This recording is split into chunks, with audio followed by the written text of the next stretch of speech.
Assalamualaikum warahmatullahi wabarakatuh. Selamat datang kembali anak-anak di mata kuliah bakteriologi. Pertemuan ini kita akan membahas mengenai salah satu bakteri yang menginfeksi saluran pencernaan, yakni Vibrio cholera. Perkenalkan, saya Dr. Musjai M. Guli dari Universitas Tadulako, Fakultas MIPA, jurusan biologi, yang akan membimbing kalian di perkuliahan ini.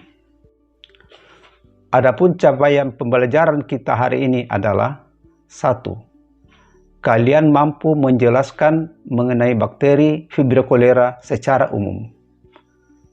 2. Kalian mampu menjelaskan mengenai epidemiologi Vibrio cholera.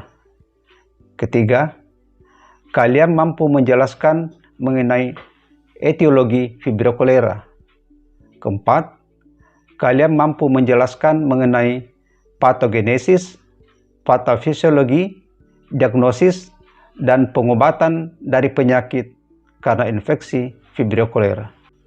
Adapun outline perkuliahan kita hari ini adalah pengenalan mengenai Vibrio cholera, kemudian dilanjutkan dengan epidemiologi, lalu patogenesis, selanjutnya patofisiologi, diagnosisnya, dan terakhir pengobatannya.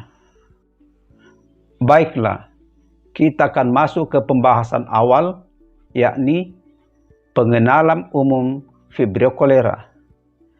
Vibrio cholera adalah bakteri yang tergolong bakteri gram negatif dengan berbentuk basil atau batang dengan flagella polar tunggal, berarti ia tergolong monotrip. Selain itu, ia juga tergolong bakteri anaerob fakultatif dengan ukuran 0,2 sampai 0,4 mikrometer kali 1,4 sampai 4,0 mikrometer. Vibrio cholera dapat dijumpai pada saluran pencernaan orang yang terinfeksi serta pada air payau dan muara, sehingga ada kaitan erat antara kehigienisan diri dengan kasus infeksi Vibrio cholera. Selanjutnya ialah epidemiologinya. Bagaimana epidemiologi dari penyakit infeksi karena Vibrio cholera? Kasus Vibrio cholera sangat banyak dijumpai pada wilayah tropis, kawasan negara miskin, dan berkembang. Mengapa demikian? Sebab pada kawasan ini self-hygiene dan sanitasi masyarakat masih sangat rendah, sehingga angka infeksi Vibrio cholera sangatlah tinggi. Bisa kalian lihat kasus kematian yang ditimbulkan oleh Vibrio cholera di dunia adalah 100.000 kasus di tahun 2010 dan meningkat menjadi 220.000 kasus di tahun 2011. Hal ini menunjukkan bahwa kasus infeksi ini adalah kasus yang besar dan perlu perhatian.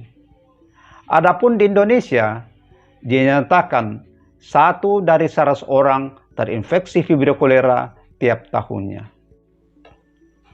Terus, bagaimana mekanisme infeksi dari Vibrio cholera? Vibrio cholera tertransmisikan secara fecal oral dan menginfeksi saluran pencernaan manusia, khususnya usus dengan menggunakan faktor virulensi yang disebut cholera toksin. Vibrio cholera masuk ke dalam tubuh seseorang melalui makanan atau minuman yang terkontaminasi. Vibrio cholera yang telah sampai di usus akan secepatnya melakukan infeksi yang secara umum terdiri dari 2 tahap. Pada tahap pertama, bakteri melakukan pelekatan awal oleh villi terhadap sel hospes yang bersifat anchoring. Setelah itu, bakteri melakukan pelekatan melalui outer membran sel yang bersifat docking untuk selanjutnya berkembang biak dan memproduksi bahan-bahan metabolit yang dapat merugikan sel hospes.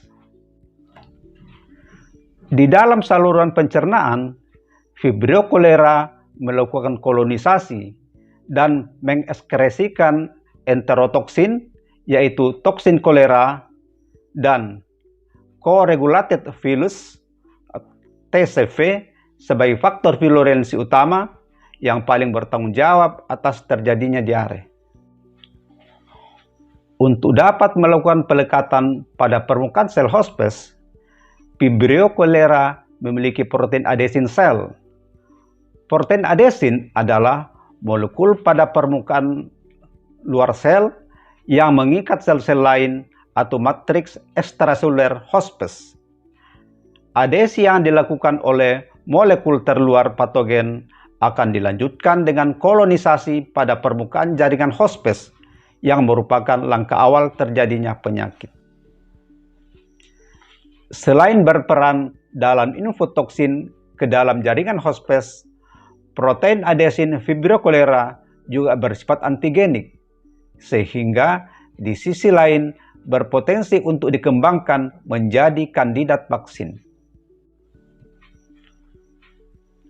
Wabah kolera sering menjadi pandemi di suatu negara, khususnya bila tidak didukung dengan penanganan secara komprehensif dalam masalah-masalah sanitasi lingkungan.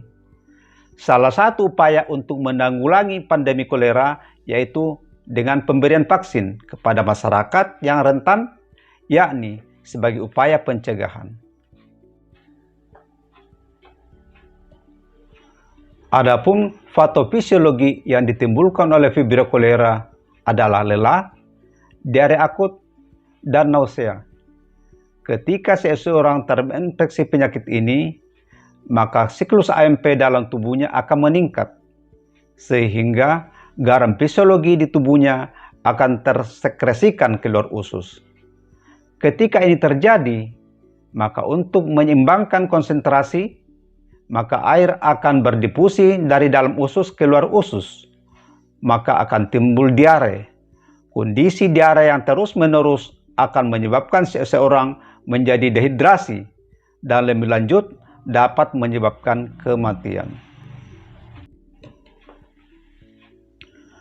Adapun diagnosis penyakit ini dapat dilakukan secara serologis, PCR, ataupun ultrasonografi. Untuk pengobatannya, meski diberikan antibiotik dan terkadang masyarakat tradisional mengobatinya dengan tumbuhan herbal. Baiklah, sekian pertemuan kita hari ini. Terima kasih atas perhatiannya. Semoga kalian dapat memahami materi dengan baik. Assalamualaikum warahmatullahi wabarakatuh. Sampai jumpa di pertemuan selanjutnya.